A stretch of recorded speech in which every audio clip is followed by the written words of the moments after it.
We're here at a state park in Malibu, California. The coastline here is beautiful and the surf is legendary.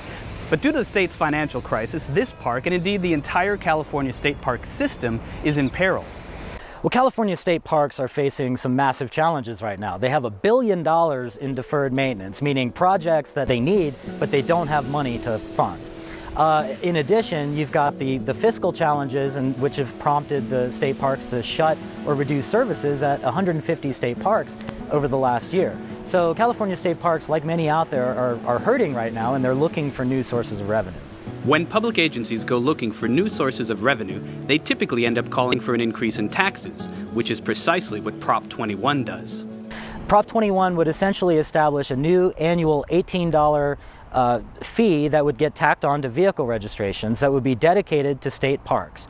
The California residents that own the 28 million vehicles that would be taxed would get free entry to the state parks, essentially driving up demand at the worst possible time for the park system when they clearly can't accommodate the demand they have already. Giving more taxpayer money to a mismanaged park system is no guarantee that the parks will be saved, especially if the number of visitors increases.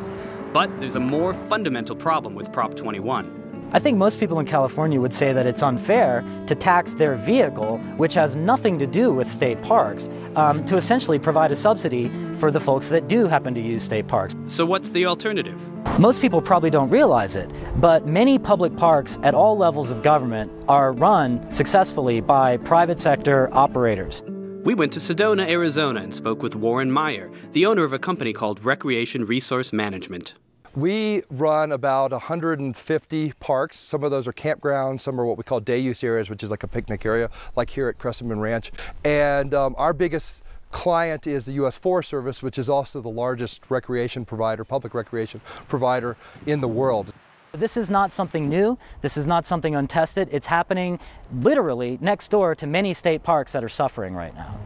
Who benefits when public agencies contract with private companies to manage parks? Really, everybody's a winner in the whole thing. Hopefully, we make a profit, which is great. That's what we're in business to do, and it's an opportunity for us. But the state agency or the public agency is a winner because typically they're taking something that's a financial loser for them, a real money drain, and by having us run it, they change it from a money drain into a financial benefit because they're actually getting paid rent. What about the interests of park users? How, for example, do the parks run by Meyer's company compare to the publicly run state parks in Arizona?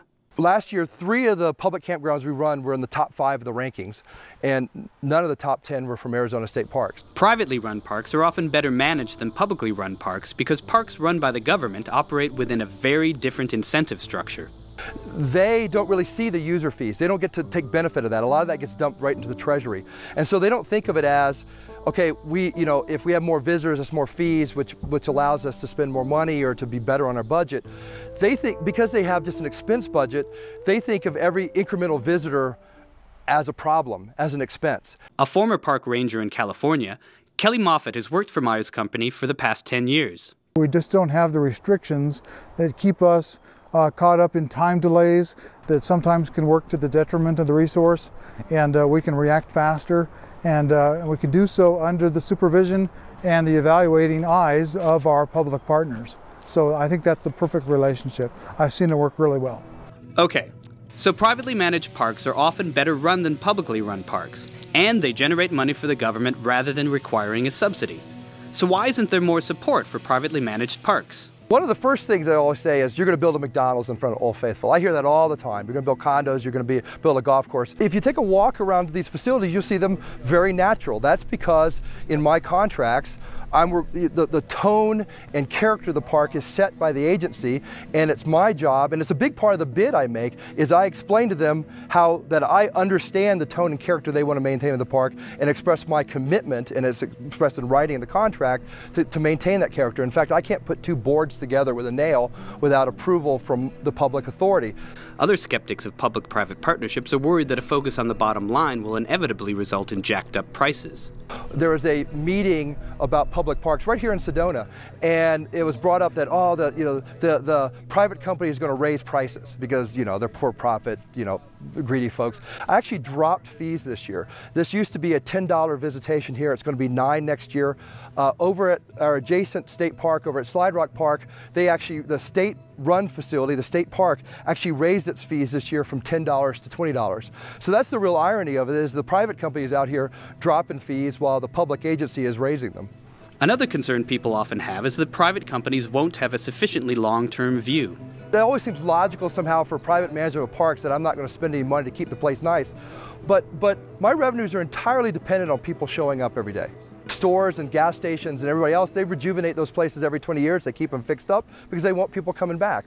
Here in Arizona State Parks, and they'll admit it, they haven't put any capital maintenance, large, long-term maintenance into their parks for years because it has to be appropriated every year. So without that appropriation, because that's a budget football every year out of their control, they end up with no capital maintenance money. I, on the other hand, have my budget under control and can spend it the right way. All things considered, contracting with private companies to manage state parks seems like a winning idea. But could this kind of public-private partnership work in California? In fact, Meyer's company already does business with MacArthur-Burney Falls State Park in Northern California. He said, well, we actually have a loop of camping, which will be one circular road that has about 24 campsites on it and a bathroom. They said, this is the last part of the campground we need to refurbish, and we can't afford to do it. And I said, well, I will do it if you allow me to operate. So what I did is actually put $500,000 of cabins in this loop, made it more attractive to the customer, and then in return for spending that capital, the state gave me a 20-year operating lease to run those cabins to help me get my money back for making the investment. So what's the bottom line here?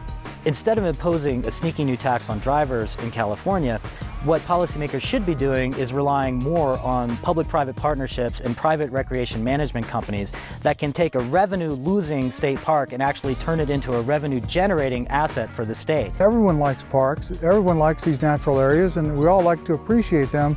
It's really just a difference in the way we approach the operational and the management objectives at each park. For Reason TV, I'm Paul Fine.